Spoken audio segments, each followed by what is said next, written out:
Hello, my name is Adriana Araya. I am from Newark, New Jersey, and I work primarily in my inner city community with youth, especially young women and minorities. Beautiful, thank you. Can you tell us about your work and what difference it makes? And if you have a story to share, that would be wonderful too. I conduct most of my work through collaboration with Pathways to Peace, smaller local programs and organizations, pageants, and now through my institute, which I recently founded, named the Women's Institute of Leadership, Excellence, and Success. Though it's in its beginnings right now, my aim for my organization is to make an impact on underprivileged youth, especially young women, to motivate them to become part of the next generation of leadership that I feel the world really needs at the moment. I do this by having a focus on every individual's talents and interests and providing them with mentorship in order to help them thrive. I believe it's so important to promote that involvement in our younger generations because the world is currently suffering from an antiquated point of view. And in order to bring about change, you need to usher in new leaders. So, my work is not only aimed at helping prepare youth, but also building a space for them to be seen and heard. Many young people are very hesitant and intimidated when it comes to entering the realm of leadership and peace building. And that's because they believe they're too young or they worry that they might not know what to do or how to go about it. But by ensuring that they are equipped with the best tools to represent themselves, voice their concerns, and combat issues in their community, as well as giving them the environment in which they're comfortable to do that, in which they're allowed to speak and grow, I believe that it allows us to foster resilient young people who proactively combat modern issues in any field, whether it be science, medicine, leadership, politics, in whatever front. I think it is important to foster them in a manner that allows them to reach their fullest potential. For me, the difference that this makes is we see a generation of young men and women that are able and willing to combat the issues that we need change in. A lot of my time spent in the inner city, I see many young women hesitant to move forward and do things that they believe will foster change because they've grown up somewhere that constantly is telling them no. And when you tell somebody yes, and they have the resources and the opportunities, and it's all in their own hands to control, you see just the growth of a person, not only in the sense of self confidence, but also in the sense of just understanding the world. They're less scared of it, they're less timid. And when you have people who are ready to brave the world head on, is when you have people who are ready to change the world. For me, I believe the biggest story that really brings my goal into perspective is a young woman I worked with through pageantry when I was younger. I was mentoring her. Going to she was competing to take over the position that I held at the time. And when I met her, she was very shy, she was very timid, and she came from a family where the man was usually the one in power, and she never saw a strong female leadership role model in her life. And I told her, you don't have to just sit in the corner and watch. You don't have to wait idly by for somebody to tell you, oh, yeah, you can do it. You can take that power into your own hands. She ended up winning. And um, Previously, she was too shy to perform her talent. She was a beautiful singer. And when I helped her get out of that shell, she impressed all of us. She went on to not only win, but she continued to represent that pageant for 3 years and is about to enter the University of Miami on a full ride, which I am very, very proud of her for. And I don't think that would have been possible unless myself and my community had told her, you have the power in your own hands to do whatever it is that you want to do with your life. You don't have to just sit and wonder what the world could be like for you. It's up to you to shape what you want of your life. Beautiful. Thank you. So, how do you define peace? And what is the source of your dedication to peace? You're clearly dedicated. So, where did that come from? And how do you define peace?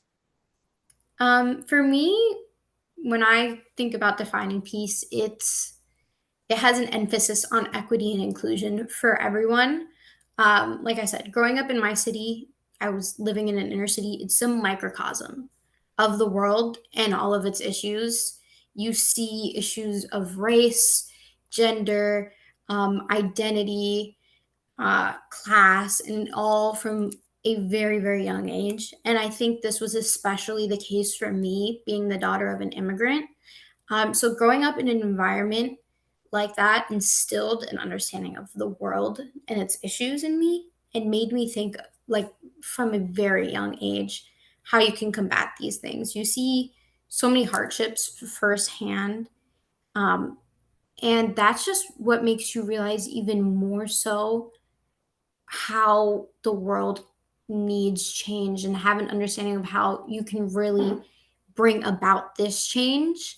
Um, so I was so dedicated to it because I see every day, whether it's driving the street and seeing homeless men and women, or it's sitting in a classroom and seeing how most of the time you have students who have to put in more hours than others because they don't have the resources that the more fortunate may have. Or you see, especially now that I'm entering college, I see my classmates working every spare minute they can to pay. And then I see other people who just walk in and it's like, I don't have to really concern myself with that because I have the means.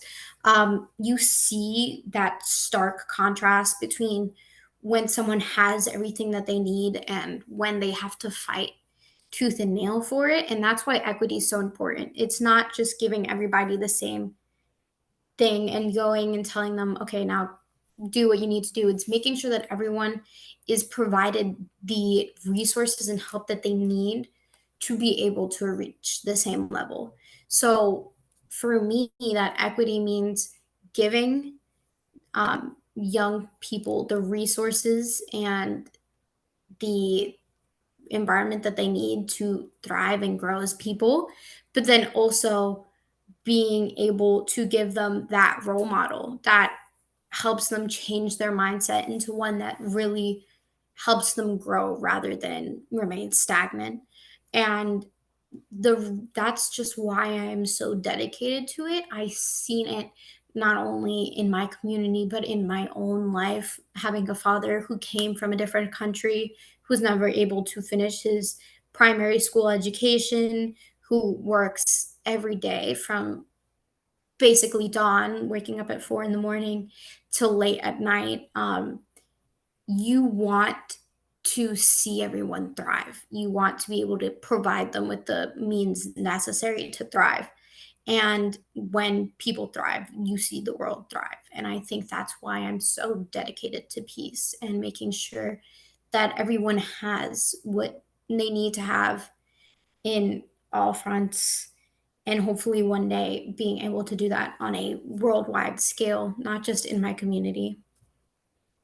Yes, no doubt. Thank you, thank you, thank you. That was beautiful. And so, Adriana, what do you want others to know about you and your work for peace?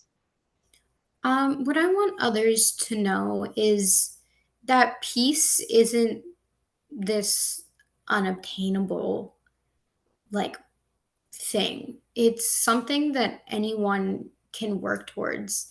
at any level. You don't need to be an ambassador at the UN or a large politician. It starts in your day to day life with the people you see every single day. I did not think at 13 when I started pageantry and realized I had a love for mentoring others that I was going to reach a point where I wanted to start my own um, institute to do that, to help others.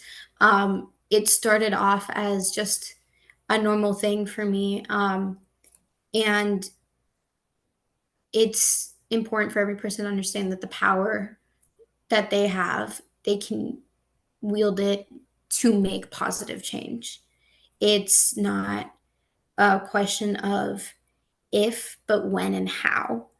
And I hope that just by doing what I do, I can inspire others to also take that leap of faith to just foster change in the future.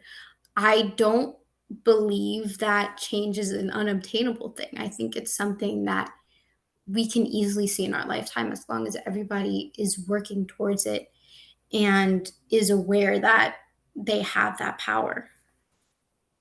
Yes, thank you.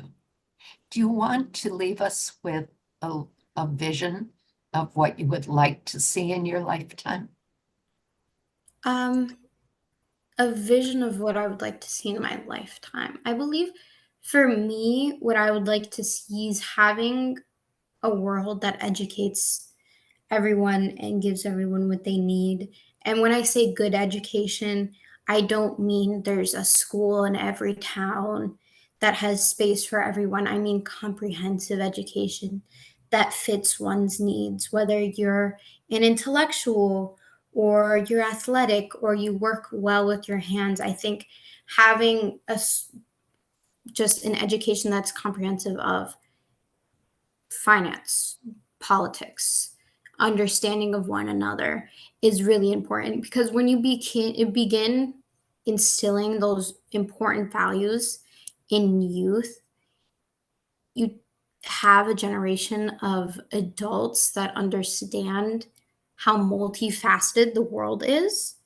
And when everybody understands, you have a community that works well together. I hope to see a community that is just inclusive of everyone and has the fullest understanding of what we need to thrive in the future and move ahead in a productive way. I think that the biggest thing that separates us from peace now at this time is how separated we are as communities and as a world. So, the image of peace that I hope to see one day is an inclusive, just effective society that is able to teach from a very young age the values that are core to peace.